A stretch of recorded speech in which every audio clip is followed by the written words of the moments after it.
Ako si Virgilio S. Almario, ang tagapangulo ng Pambansang Komisyon para sa Kultura at mga Sining. Malugod naming inihandog sa inyong lahat ang programang Buhay na Buhay.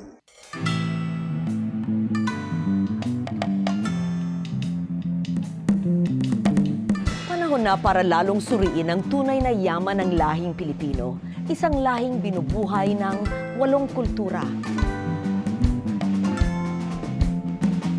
Ang bawat isa'y mayaman, malalim, may sariling pag-iisip at pananampalataya.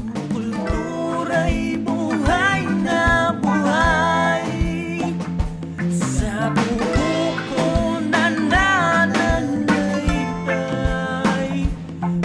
Pilipino'y buhay na buhay sa buko na nananalaytay.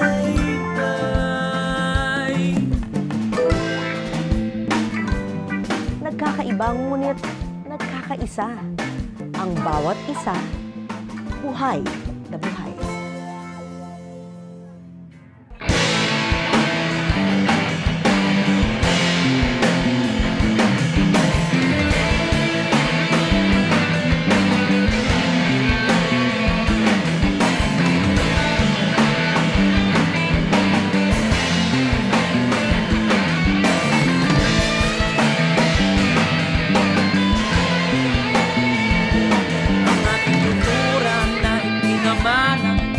Pa sa paniniwala sa diwata na kinalaunan, bli ang nahaluan.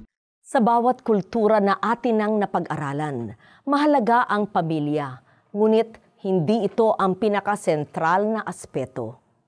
Sa kulturang ating pag-aaralan ngayon, ang pamilya ang pinakasentral na sagisag, ang simbolo kung saan umiikot ang paglikha ng sining, ang mga ritual, ang pananamit, ang musika, lahat ng aspeto binubuhay ng paniniwala at pagmamahal sa pamilya at sa mga tahanan na kanilang itinayo, ipinalaganap, pinaganda, pinananatiling buhay na buhay.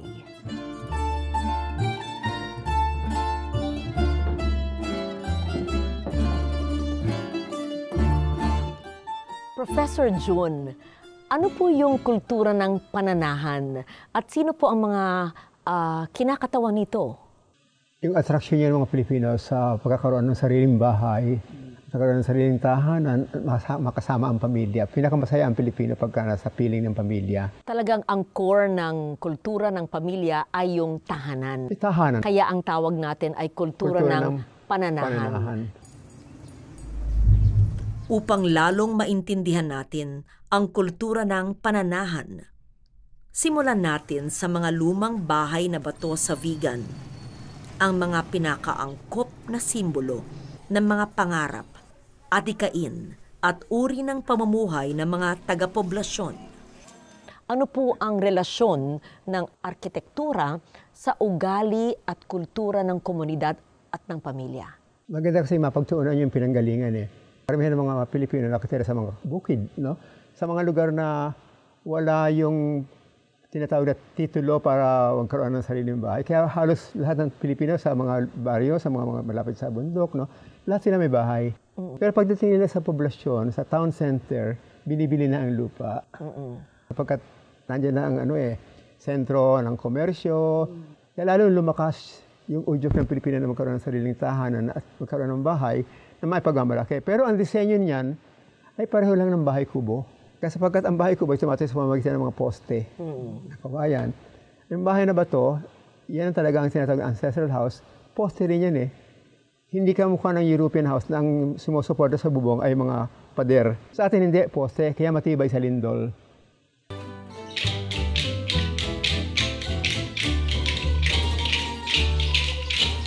Ang kinikilala natin bilang traje de mestiza ay binubuo ng ilang piraso.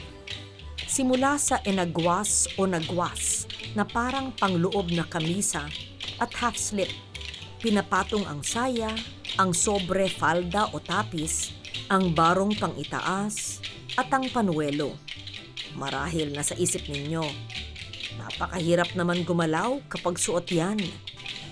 Sa mga sayaw na nauso noon, makikitang ang sagot ay hindi. Gumagalaw, sumasabay sa tugtog, at binibigyan ng buhay sa maliksi ngunit mabini na galaw. Narito ang pruweba, ang Jota de Manila.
Ang pagtaguyod, paglaganap, at lalong pagpapalakas ng mga relasyon ng mga pamilya sa isang poblasyon, lahat ng ito'y makikita sa Rigodon de Honor, isang community dance na ngayon naging simbolo ng mararangyang angkan na nagsama-sama, nagkikinangan ng alahas, nagpapatalbugan sa kasuotan.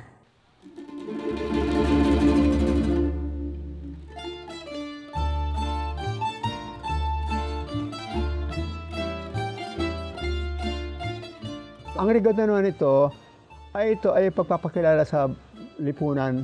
Diba pag nagde-debut, 18 years old, may rigodon. Oo. Usually yung ama nire-rigodon yung anak niya para ipakilala sa lipunan. May mga gala, mga grand parties, mga ganyan. Yan ang ginagawa para magpakilala ang mga medyo may kaya sa bawat isa.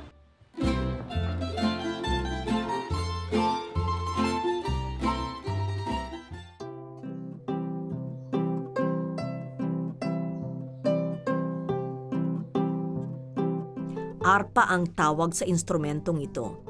Mas maliit siya kung titignan sa kinikilala nating Western harp.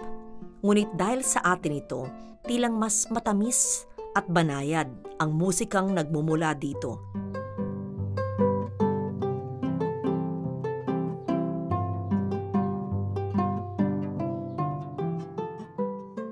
Ang tanong, buhay pa ba sa kasulukuyang panahon ang kultura ng pananahan? Parang sa taas ng level ng mga angkan na bumuhay dito, di ba mahirap nang palaganapin ngayon ang kultura ng pananahan? Ang mga halimbawang ipapakita namin ngayon ay pruweba na ang kultura ng pananahan ay maaring nagbagong anyo na, ngunit buhay na buhay pa rin. Para sa bayan ng Apalit sa Pampanga at sa mga karating bayan nito, ang buwan ng Hulyo ang ipinagdidiwang bilang pista ni San Pedro or Apong Iro. Ang mahal na imahen na may mukha at kamay na yari sa garing o ivory ay pag-aari ng pamilyang Gonzales. Apong Iro is actually an heirloom of the Armayan Espiritu family of Barrio San Vicente, Apalit, Pampanga. In 1844, they held the first fluvial procession in the Apalit River, effectively replacing the original patronal image of Apalit, which is San Juan Nepomuceno. Ang bahay na bato na dating kinalalagakan ng imahen ay nasunog na. Kaya't nagpasya ang pamilya na magtayo ng kapilyang bukas sa lahat. Simula 26, dumarating ang patuloy na donasyon para kay Apo. In return, pinapakain namin sa mga madlang namimista para kay Apong Iro. Ngunit ang buong kapistahan niya at ang tanyag na fluvial procession na ginaganap sa kanyang paghatid sa katedral ay nasa kamay ng isang buong komunidad. Dito nag-iisang landas ang dalawang kultura, ang kultura ng pamamanata at kultura ng pananahan.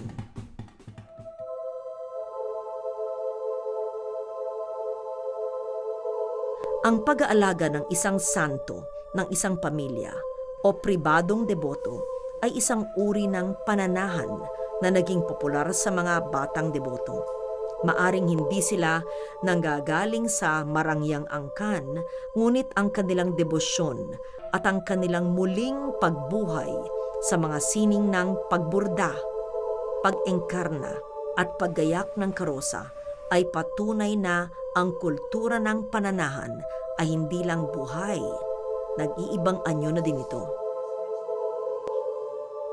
Doon sa Santo Rosario, Hagonoy, Bulacan, very, very dominant and very, very active yung tinatawag na procession. Meron kaming veranda noon, tapos yung lola ko, every time na may dumadaan na santo, nag-explain siya, kinukwento niya sa amin yung sino si San Jose, sino yung Mater Dolorosa. So from then on, I think I was so fascinated with the devotion embedded by my grandmother. And also I was passionate about the art. In terms of pag-aalaga ng santo, kasi we have a responsibility eh. I think, number one, the pag-aalaga, syempre, number one, dapat tama yung provenance, tama yung devotion, tama yung the works that go with it. Hindi mo siya pwedeng pabayaan eh. Mga imaheng lumalarawan sa banal na personahe. Sa daigdig ng mga santero, masusing atensyon ang binibigay sa paggagayak o pagbibihis nito. Dito natin makikita ang estetikong pinalaganap ng kultura ng pananahan. Ang pinong pagburda, ang makinis na pag-engkarna, ang paglapat ng mga pinong rostrilyo at aureola. Lahat ay dapat sumasang-ayon sa sariling panlasa ng santero. I think right now, if we compare it dun sa previous, ngayon, napakadali nang magpagawa. Hindi mo na kailangan pumunta. Kailangan mo lang i-private message. With My Pieta, I had to visit every week to have that certain connection with your sculptor. Right now, update na lang, send ng photos. Kaya nga siguro iba rin ang pagiging special ng mga santo noong unang panahon because taon nang ginagawa. Ang simpleng pananalig na ito ay di kailanman matatakpan ng magarang burda o marangyang aksesorya. Makikita sa mga payapang mukha na mga banal na personahe. Ang pagpatuloy ng kultura ng pananahan. Kultura'y buhay na buhay. Ang kultura'y buhay na buhay. Paano ba mag-alaga ng isang bahay na pinatayo at inalagaan ng iyong mga ninuno? Paano patuloy na binubuhay ang mga alaala ng isang angkan? Sa modernong panahon ngayon, praktikal pa ba ang kumapit sa mga alaala na ito at patuloy na mamuhay at mag-alaga sa isang bahay na pinamana? Ang bahay ng mga Relova sa Pila, Laguna ay ibang-iba sa mga bahay na bato na makikita sa Vigan. Itinayo ito nung panahon ng mga Amerikano. Ang tawag sa estilo ng arkitektura ay chalet type. Ang bahay na ito ay ipinagawa ng aking lola na ang pangalan ay Corazon Rivera del Mundo. This is late 1920s. These are American chalet kasi pinagawa nung panahon ng mga Amerikano. Kaya meron na tayong electrification, meron tayong plumbing. Cannot imagine how joyful it was to be in this house because when you look out, every house is your relative. Every house had a lolo, a lola. Now, very sadly, I look out the window. Ito na lang bahay namin ng may lola. Mas maliit ito sa mga bahay na bato. Di nga siya kalakihan, ngunit mas may higit na alindog ang bahay ng mga Relova. Maaliwalas, bukas, at konektado sa hardin, sa kalye, simbahan, plaza at kapitbahay. What my mother remembers is yung mga panels dito, lahat panels, ventanilla, lahat, ay ginawa sa Paite. Tapos prefab na so pinagkabit-kabit yan. Kasi wala naman nakakarb sa pila eh. Lahat ng bahay dito, lahat ng halos ng bahay may ventanilla. Kasi dito kami humihiga pag tanghali. Nakalatag na ang mga banig. Diyan kami kailangan magsisiesta kayo. Hindi pwedeng hindi magsiesta, hindi kayo pwedeng makababa, maglaro, di ba? Itong mga design sa taas, kalado yan kasi para pumasok ang hangin. And of course, in those days, the word privacy did not exist. We don't know that word. People just go in and out of the lola will check you. You go in the room, your parents are sleeping, your uncle is there. I mean, everybody just puts another bed beside you but it was, actually I miss that. It gets emotional sometimes.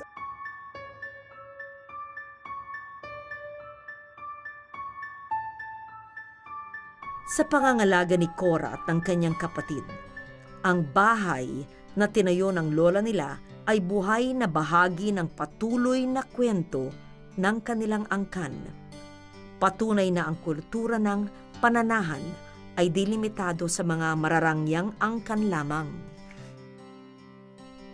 Ang pagmamahal ni Cora sa bahay ng kanyang lola ay kanya ring pinapakita sa pagmamahal niya sa buong Pila. Bilang isang cultural worker, sinisigurado niya na ang paggalang sa mga lumang bahay ay naitatanim din sa puso ng kanyang mga kababayan. Paano natin mapapanatili po lahat ng ating mga kultura, living cultures, especially ang pananahan? How do we preserve it and pass it on? Hindi ako masyadong nababahala tungkol dyan, no? Kasi nga, yung wika natin, habang ginagamit pa natin yan, marami tayong mga ginagawa na isang paraan para lahat ng dumarating dito sa atin ay na-indigenize, na-Filipinize natin in the long term. Sa umpisa lang parang hindi. Pero sa katagalan, babaguhin natin yan. Trabahong masinsin, disiplina, at masusing pag-alaga sa minanang kaalaman. Gawa, hindi ng mga matatandang dalubhasa, kundi ng mga batang may angking talino upang muling buhayin ang estetiko ng kultura ng pananahan. Ang restoration project ng Silariya ng San Agustin ay pinangunahan ni Esperanza Bunag at Bunton, kilalang scholar at researcher. Labis niyang pinagmamalaki na napantayan ng mga estudyante at scholar ng Eskwela Talyer ang pinong antigong trabaho ng mga lumikha sa Siliera. The kids from Eskwela Talyer are all from Baseco in Tondo. When they went to Eskwela Talyer, they chose programs to where they can relate. It was not an easy program to implement in a way when they went to work with us in San Agustin, because although their skills learned, applying it to a particular job like that they have to do in San Agustin, restoring a very old set of furnitures, fixtures for the church, which has been dated to 1608 to 1614. That was the time these things were supposed to have been made, and through all that hundreds of years that had taken place, katakot-takot na sira ang nangyari, termites eaten, in general bad state. So when we came in 2014, you have these people who were actually on the job training, but out of this, a handful have latent talents that is slowly evolved as they related to the work at hand. And this was a very interesting aspect of the project, because I was not only seeing the transformation of the work, but I was seeing the transformation of the individuals. Sa wika nyo ngayon, yayamanin ang estetiko ng kultura ng pananahan. Huwag sana tayo mabulag sa panlabas na karangyaan na unang nakikita natin sa kulturang ito. Higit na mahalaga ang disiplina, ang masinop na pangangalaga ng pinaghirapang biyaya, ang pagsalin ng mga dayuhang impluwensya sa estetikong taal na Pilipino. Diyan nagmumula ang tunay na yaman ng kultura ng pananahan, kulturang nasa puso nyo, buhay na buhay.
Sayang tulay sa ating buhay.